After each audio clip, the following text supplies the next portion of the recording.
Gandhi ഘാതകൻ Godse പ്രകീർത്തിച്ച NIT അധ്യാപികയ്ക്കെതിരെ കേസെടുക്കണമെന്ന വിദ്യാർത്ഥി യുവജന സംഘടനകൾ ഡിവൈഎഫ്ഐ, SFI തുടങ്ങിയ സംഘടനകളാണ് ഡോക്ടർ ഷൈജ ആണ്ടവനെതിരെ പോലീസിൽ പരാതി നൽകിയത്. അധ്യാപികയെ പുറത്താക്കണമെന്ന് ഡിവൈഎഫ്ഐ സംസ്ഥാന കമ്മിറ്റി ആവശ്യപ്പെട്ടു. ഒരു പുസ്തകം വായിച്ചതിൽ നിന്നുള്ള അഭിപ്രായമാണ് താൻ പങ്കുവച്ചതെന്നാണ് അധ്യാപികയുടെ വാദം.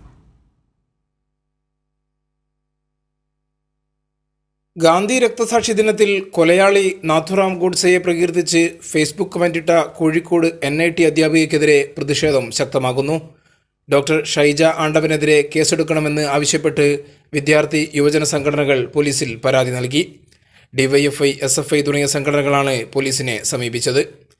ഡിവൈഎഫ്ഐ സംസ്ഥാന vice president advocate LG Lijeesh Kozhikode city police കമ്മീഷണർക്ക് പരാതി നൽകി.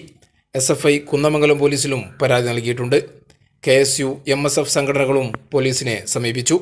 ഗോഡ്സെ ഇന്ത്യയെ രക്ഷിച്ചതിൽ അഭിമാനമുണ്ട് എന്നായിരുന്നു ഡോക്ടർ ഷൈജ ആണ്ടവൻ്റെ പ്രതികരണം. നാഥുറാം വിനായക് ഗോഡ്സെ ഭാരതത്തിലെ ഒരുപാട് പേരുടെ ഹീറോ എന്ന കുറിപ്പോടെ തീവ്ര ഹിന്ദുത്വ നിലപാട് പ്രചരിപ്പിക്കുന്ന അഡ്വക്കേറ്റ് കൃഷ്ണരാജ് എന്ന പ്രൊഫൈലിൽ നിന്നും പോസ്റ്റ് ചെയ്ത ഗോഡ്സെയുടെ ചിത്രത്തിന് താഴെയാണ് ഷൈജയുടെ കമൻറ്റ് വന്നത്. വൈ ഗോഡ്സെ കിൽഡ് ഗാന്ധി എന്ന പുസ്തകം വായിച്ചതാണ് ഇത്തരമൊരു കമന്റ് ഇടാൻ പ്രേരണയായതെന്ന് ഷൈജ പറഞ്ഞു. വൈ ഗോഡ്സെ കിൽഡ് ഗാന്ധി ഇത് വായിച്ചപ്പോ എനിക്ക് അങ്ങനെ ഇടാൻ തോന്നി, അത്രേ ഉള്ളൂ.